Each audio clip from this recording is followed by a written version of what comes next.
पिपरी मेघे येथे स्वतंत्र भाजी बाजाराच्या मागणीसाठी पालकमंत्र्यांकडे साकडे। रहदारी व अपघातांचा धोका लक्षात घेता नागरिकांची एकमुखी मागणी।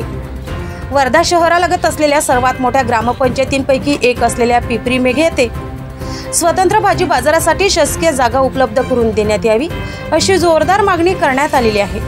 वाढती लोकसंख्या आणि रस्त्यावर सुरू असलेली भाजी विक्री ही स्थानिकांसाठी मोठी अडचण ठरत असून यामुळे रहदारीला अडथळा निर्माण होतो आहे आणि अपघातांचे प्रमाण वाढण्याची शक्यता आहे। सध्या पिपरी मेघे येथे मुख्य रस्त्यावर दुतर्फा भाजी विक्रेते आपली दुकाने थाटत असून त्यामुळे शाळा, कॉलेज, समृद्धी महामार्गाचा अप्रोच रस्ता आणि नागपूर तुळजापूर मार्गावर नेहमीच वाहतूक कोंडी होत आहे।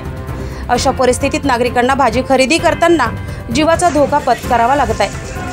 ही समस्या लक्षात घेऊन महाराष्ट्र राज्याचे राज्यमंत्री व वर्धा जिल्ह्याचे पालकमंत्री डॉक्टर पंकज भोयर यांना ग्रामपंचायतीतर्फे निवेदन देण्यात आले आहे।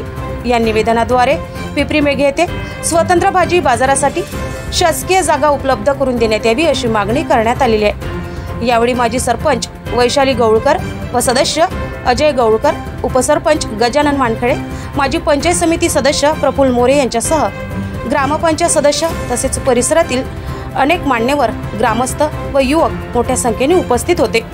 पलाश उमाटे, जनसंग्राम न्यूज, वर्धा।